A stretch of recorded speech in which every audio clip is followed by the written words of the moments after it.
Welcome back to Lee Anderson's Real World, and joining me now is broadcasting legend, Alastair Stewart. Nice to meet you, Alastair. Great to see you, Lee, and thanks for having me on. Now, you're welcome. Now, you started working for Southern Television in 1976. I was just a nipper then, just a young lad. But what first... There must have been sort of some aspiration when you were going through school and college or whatever that you wanted to be on the TV, wanted to read the news, wanted to be involved in the media somehow. Why was that? The honest answer is there isn't. When I was at university, I wanted to do what you ended up doing. Yeah. My ambition then was I did economics at Bristol University, and it was to go then and read law at LSE, and I had a place for that, and then become a barrister, which a lot of your colleagues do that little court work in the morning and then legislation in the afternoon. Yeah. I did get involved in student journalism, but much more in student politics. And it was when I was doing a public meeting for NUS, which I was deputy president of, in Winchester, the local student union got in touch with the local ITV company, Southern TV, and said, we've got this big wig up talking to us about teacher training, which was one of the things I cared about a great deal. And I appeared on the television programme as a guest. And the editor of the programme said, you're quite good at this thing, you should come and join us. Have you ever considered it as a career? And I said, no. And it was my dad, who was a group captain in the Royal Air Force, who said, you must be mad. Job offer at your age, no degree yet, nothing, go for it. So I called them and said, can we come and have a chat? So that's how it was. So it wasn't a kind of childhood ambition. What was your first job there? It was brilliant because it really tested. There was a story in the Daily Mail that said the average Englishman had 250 quid's worth of clothes in his wardrobe, and that was it. So the editor, a man called Terry Johnson, said, OK, there's 250 quid.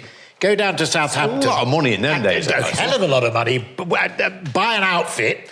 And I'd got a pair of shoes, got suit, shirt, tie.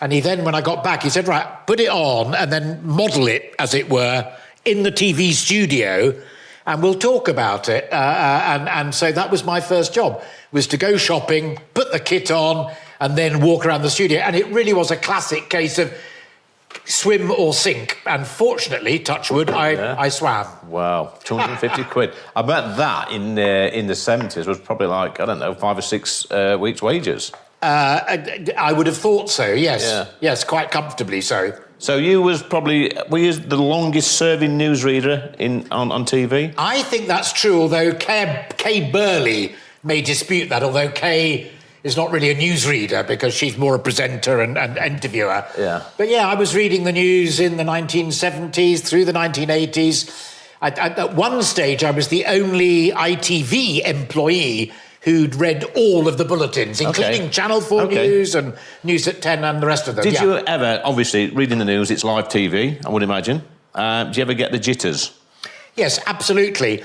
And it is live. I mean, it includes recorded bits, whether it's the film reports from people, in the Middle East or wherever it might be. But the studio stuff is all live. Okay.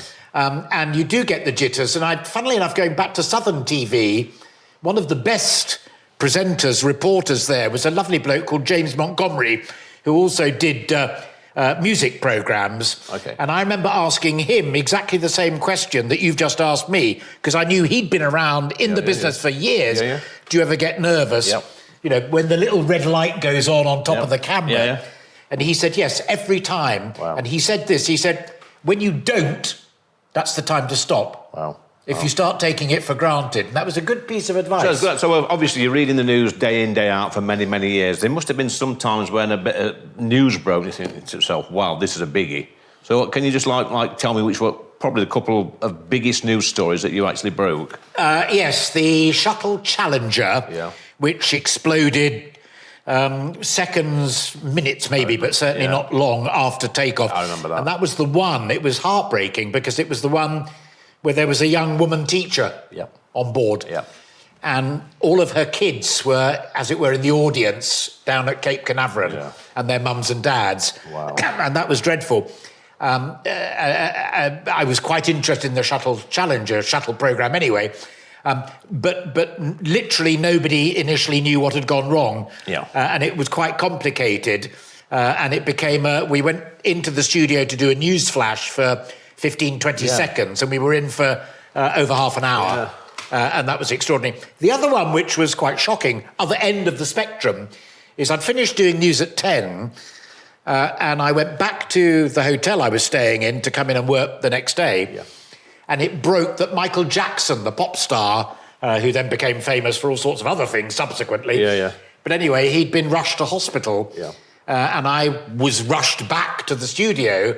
And again, we did a news flash on that. And you'll remember maybe it was quite mysterious. And now it's a little bit like that poor guy from Friends. It looks as if doctors had misused him and given him all sorts of dodgy stuff. But anyway, those two are kind of standout ones. That's true. So just moving on a little bit, Alastair. Obviously, you're still active. 72, is that right? You're 72 at the moment. And I think it was last year that you was diagnosed with vascular dementia. What sort of... that must be a lot to take in, but obviously there must have been some sort of telltale signs that made you go to the doctors to get diagnosed. Yes, both my wife and I and a number of our friends were getting a bit worried, including the lovely people at GB News that I was working with, because, like you, I had a brilliant team of people who helped me put the programme together. Yeah. And they've observed that I was turning up at the studio earlier than I needed to, and I was sometimes looking a bit dishevelled. I hadn't done my tie properly, talking of which, or maybe my shoes weren't done up properly. And one of them said, are you sure you're okay? And then my wife observed I couldn't tell the time on an old-fashioned sweep hand clock, and bits and pieces like that.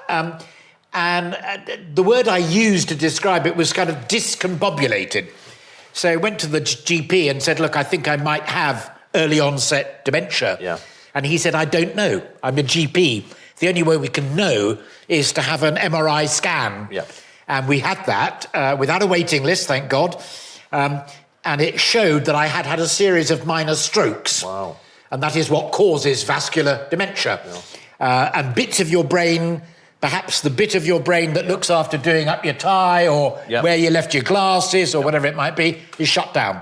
Wow. My long-term memory, touch wood, is still okay, but my short-term memory was pretty blown. Wow. So I guess you coming out as you did and going public on it, that's encouraged more people to come out, which surely is a good thing.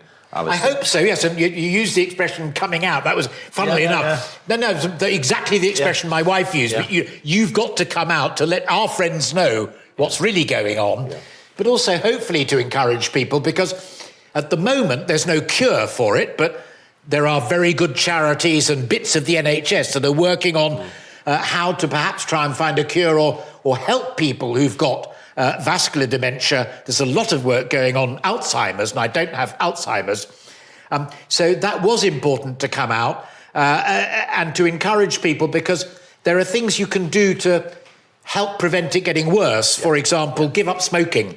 Don't drink heavily. Ideally, don't drink at all. Take regular exercise, get your blood pressure down, and touch wood, it won't get any worse. Wow, that's an incredible story, Alastair. Thanks for coming on my show. It's a pleasure. It's an absolute a real pleasure to meet you. But